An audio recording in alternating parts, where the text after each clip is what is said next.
বিএনপির ধানের শীষের প্রতীকের যারা কর্মী ছিল তাদেরকে ছত্রভঙ্গ করতে গিয়ে সেখানে আর্মি অ্যাকশনে গিয়েছে, লাঠিপেটা করেছে ব্যাপকভাবে।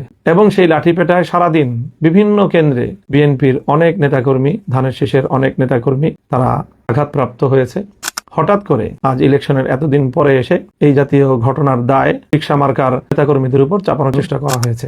বিভিন্ন গণমাধ্যম এবং সামাজিক যোগাযোগ মাধ্যমে আপনারা একটি বিষয় লক্ষ্য করেছেন যে আজকে আমাদের ঢাকা 13 আসন, মোহাম্মদপুর, আদাবর্ষের বাংলানগর এই আসনে নির্বাচনকে কেন্দ্র করে যে সকল অনভিপ্রেত অনাকাঙ্ক্ষিত ঘটনা সংঘটিত হয়েছে সেটি দেশব্যাপী আলোচিত একটি বিষয়। আমরা সকলেই জানি বিগত ত্রয়োদশ জাতীয় সংসদ নির্বাচনে যে আসনগুলোতে ব্যাপকভাবে ইলেকশন ইঞ্জিনিয়ারিং হয়েছে এবং জনগণের রায় ছিনতাই করা হয়েছে অত্যন্ত নগ্নভাবে, তার মধ্যে সবচেয়ে আলোচিত আসন হলো ঢাকা 13 আসন। এখানে জনগণের যে ভোট এবং জনগণের যে রায় সেটাকে সুস্পষ্ট ষড়যন্ত্রের মাধ্যমে ছিনতাই করা হয়েছে এবং সেই ছিনতাই কাণ্ডের সাথে অত্যন্ত দুঃখজনকভাবে বাংলাদেশের দায়িত্বশীল অনেকগুলো মহল এটার সাথে জড়িত। তার সুস্পষ্ট বিভিন্ন প্রমাণাদি এবং ঘটনা প্রবাহ আমাদের সামনে বিদ্যমান রয়েছে। সেই সাথে আমি কথাও বলতে চাই যে এই নির্বাচনে আমরা আমাদের নির্বাচনকে নিয়ে আমরা আমাদের অভিমত ইতিমধ্যেই একাধিকবার ব্যক্ত করেছি। নির্বাচনটি ছিল দৃশ্যত সারাদিন অনেকটাই শান্তিপূর্ণ, শৃঙ্খল এবং মানুষের ব্যাপক আগ্রহ এবং উদ্দীপনা, একটি উৎসাহব্যঞ্জক পরিবেশে নির্বাচনটি সম্পন্ন হয়েছে। নির্বাচনটা যতটা সুন্দর, অংশগ্রহণমূলক এবং মানুষের উদ্দীপনার মধ্য দিয়ে আয়োজিত হয়েছে, কিন্তু সন্ধ্যার পর থেকে ফলাফল গণনার ক্ষেত্রে তার রিফ্লেকশন এবং তার যথাযথ বাস্তবায়ন আমরা দেখতে পারিনি। ফলাফল গণনার সময় নানা ধরনের ছলচাতুরির আশ্রয় নেওয়া হয়েছে, প্রতারণা করা হয়েছে এবং এক কথায় বলতে গেলে ইলেকশন ইঞ্জিনিয়ারিংয়ের মাধ্যমে টার্গেটকৃত ব্যক্তিবর্গকে তাদের জয় ছিনিয়ে নিয়ে তাদেরকে পরাজিত দেখানো হয়েছে। এবং তার মধ্যে সবচেয়ে গুরুত্বপূর্ণ যে আসনটিতে এই ইলেকশন ইঞ্জিনিয়ারিংয়ের মাধ্যমে জনগণের নির্বাচিত প্রার্থীর জয়ে ছিনতাই করা হয়েছে, তার মধ্যে ঢাকা 13 আসন হলো অন্যতম এবং সর্বাগ্রে। কিন্তু এখানেও সারাদিন দৃশ্যত নির্বাচনের পরিবেশ ছিল অনেকটাই শান্তিপূর্ণ এবং উৎসবমুখর। বড় ধরনের কোনো সহিংসতার ঘটনা এখানে ঘটেনি। হ্যাঁ, সকাল থেকেই আমাদের 11 দলীয় নির্বাচনের প্রতীক রিকশা মার্কার যেই সকল পোলিং এজেন্ট এবং তাদের যেই সকল স্বেচ্ছাসেবক এবং কর্মীবৃন্দ ছিল তাদেরকে অনেক জায়গায় ভয়ভীতি প্রদর্শন করা হয়েছে, হুমকি ধমকি প্রদান করা হয়েছে। এবং আমরা সকাল থেকেই অব্যাহতভাবে গণমাধ্যমে এই ঘটনার প্রতিবাদ জানিয়ে আসছিলাম।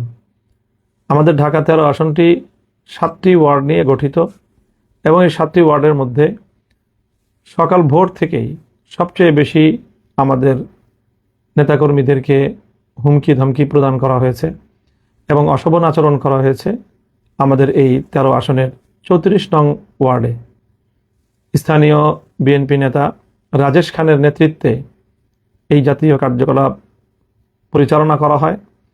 আমাদের কেন্দ্রের বাইরে বুথগুলোতে আমাদের যে সকল নেতাকর্মীরা ভোটারদেরকে রিসিপশনের জন্য, তাদেরকে ভোটার স্লিপ প্রদান করার জন্য, ভোটারদেরকে এগিয়ে আনার জন্য যে সকল কার্যক্রম পরিচালিত হচ্ছিল, প্রতিটি সেন্টারে, প্রতিটি কেন্দ্রে এবং প্রতিটি আমাদের যে বুথ ছিল সবগুলোতে গিয়ে রাজেশ খান এবং তার সন্ত্রাসী বাহিনী ব্যাপকভাবে সন্ত্রাসী কার্যকলাপ পরিচালনা করেছে, হুমকি ধমকি প্রদান করেছে এবং তাদের অনেককে সেখান থেকে চলে যাওয়ার জন্য প্রাণনাশেরও হুমকি পর্যন্ত দিয়েছে এই রাজেশ খান।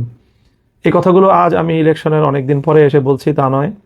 আমি 12 তারিখ সকাল 10টার মধ্যেই এই কথাগুলো আমি গণমাধ্যমে বলেছি এবং রাজেশ খানের নাম নিয়েই আমি আমার এই অভিযোগের কথাগুলো সেখানে ব্যক্ত করেছি। তবে সেখানে আমাদের পক্ষ থেকে কোনো প্রতিরোধ অথবা পাল্টা কোনো তাদের উপরে কোনো হামলা অথবা কোনো ভয়ভীতি প্রদর্শনের ঘটনা ঘটেনি। আমাদের নিরীহ লোকজন তাদের ভয়ভীতি যতটুকু উপেক্ষা করে সম্ভব হয়েছে কার্যক্রম পরিচালনা করেছে।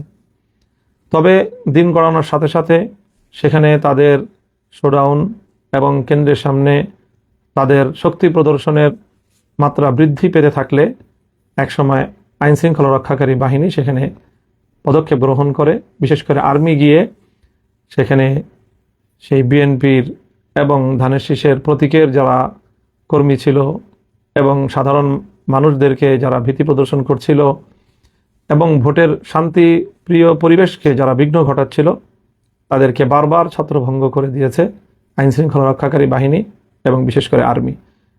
এবং সেখানে তাদেরকে ছত্রভঙ্গ করতে গিয়ে সেখানে আর্মি অ্যাকশনে গিয়েছে, লাঠিপেটা করেছে ব্যাপকভাবে।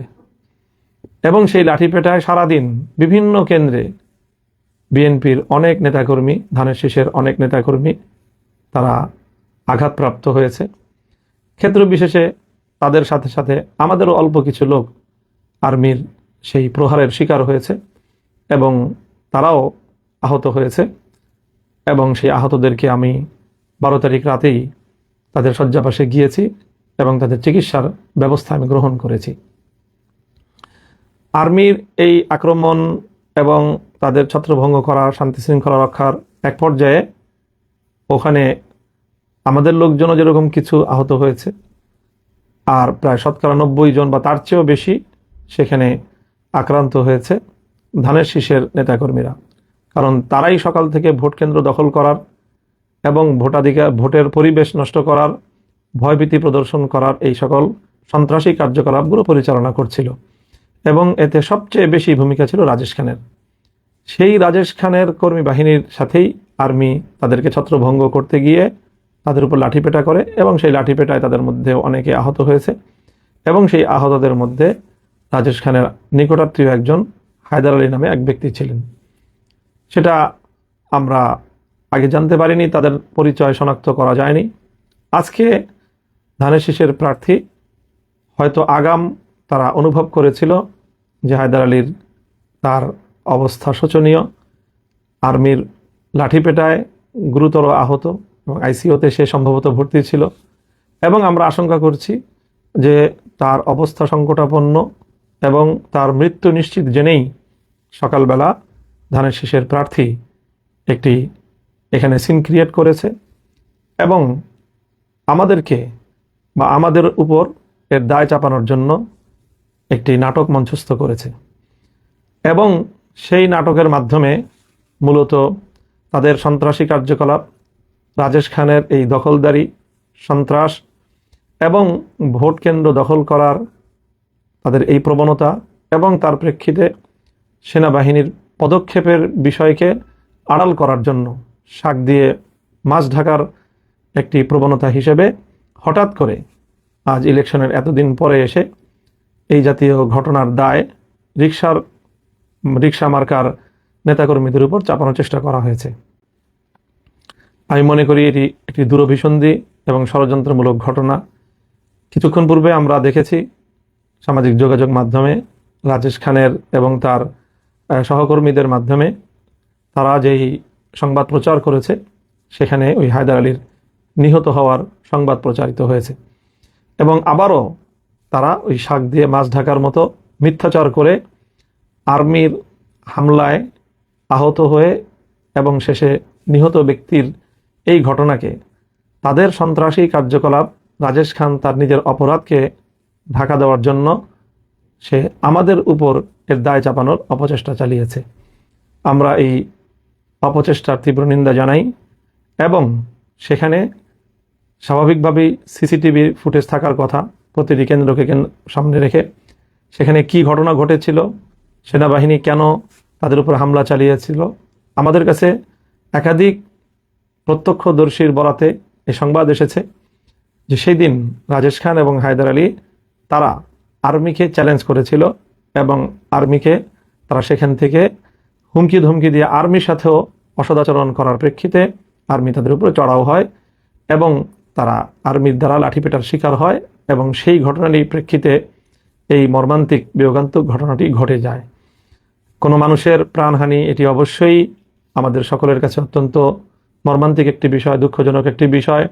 আমরা এই নিহত ব্যক্তির হায়দার আলীর মৃত্যুতে গভীর শোক প্রকাশ করছি এবং এই ঘটনার যথাযথ সুষ্ঠু তদন্ত সাপেক্ষে যারা তাদেরকে নিয়ে এই সন্ত্রাসী কার্যকলাপ করেছিল, ভোট কেন্দ্র দখল করার পায়তারা চালিয়েছিল, মহড়া দিয়ে ভীতি সৃষ্টি করার এবং আতঙ্ক সৃষ্টি করার অপতৎপরতা চালিয়েছিল, তাদের বিরুদ্ধে যথাযথ তদন্তের মাধ্যমে প্রকৃত ঘটনা উদ্ঘাটন করার দাবি জানাই।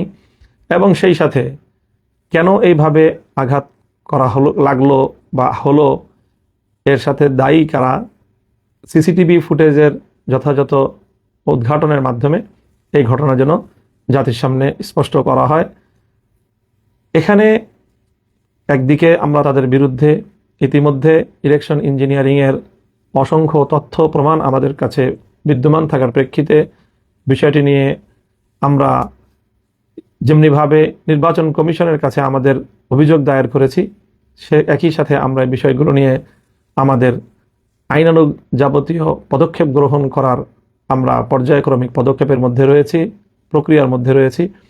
সেটিকে যেন ভিন্ন খাতে কেউ প্রবাহিত করতে না পারে, বাধাগ্রস্ত করতে না পারে, সেই জন্য আমরা দেশবাসীর প্রতি, সরকারের প্রতি, আইন শৃঙ্খলা রক্ষাকারী বাহিনীর প্রতি আমরা উদাত্ত আহ্বান জানাই এবং দেশের সকল জনগণকে আমরা এই ব্যাপারে সোচ্চার এবং যেভাবে ভোট চুরির মাধ্যমে জনগণের ম্যান্ডেটকে ছিনতাই করা হয়েছে ঢাকা 13 আসনে, এর বিরুদ্ধে সারা দেশের জনগণকে সোচ্চার এবং তাদের প্রতিবাদ অব্যাহত রাখার আহ্বান জানাই। এবং একই সাথে এভাবে ভোট কেন্দ্র দখলের অপতৎপরতার সাথে জড়িত রাজেশ খান সহ 34 নং ওয়ার্ডের ধানের শীষের যারা তৎপরতা পরিচালনা করেছে, তাদের এই সকল অপতৎপরতাকে আইনের আওতায় আনার জন্য আমরা প্রশাসনের নিকট জোর দাবি জানাচ্ছি। আমরা চাই যেভাবেই হোক, যে প্রক্রিয়ার মাধ্যমেই হোক, একটি সরকার প্রতিষ্ঠিত হয়েছে, দেশ দীর্ঘ সংগ্রামের মধ্য দিয়ে একটি নির্বাচন পরবর্তী বাংলাদেশে একটি নতুন সরকার ক্ষমতাসীন হয়েছে। আমরা এই সরকার যথাযথভাবে কার্যক্রম পরিচালনা করুক, সেটা আমরা চাই। কোনোভাবেই শান্তিপূর্ণ পরিস্থিতিকে ঘোলাটে করার কোনো অপচেষ্টা, সাধারণ শান্তিপ্রিয় পরিবেশকে উত্তপ্ত করার মতো কোনো কর্মকাণ্ড যেন কেউ পরিচালনা করতে না পারে, সেজন্য আমরা সরকার এবং সংশ্লিষ্ট কর্তৃপক্ষকে সেই বিষয়ে সোচ্চার এবং সজাগ থাকার উদাত্ত আহ্বান জানাচ্ছি। সকলকে ধন্যবাদ জানিয়ে আমি আমার বক্তব্য শেষ করছি। ওয়া আখিরু দাওয়ানা আলহামদুলিল্লাহি রাব্বিল আলামিন। আসসালামু আলাইকুম ওয়া রাহমাতুল্লাহ।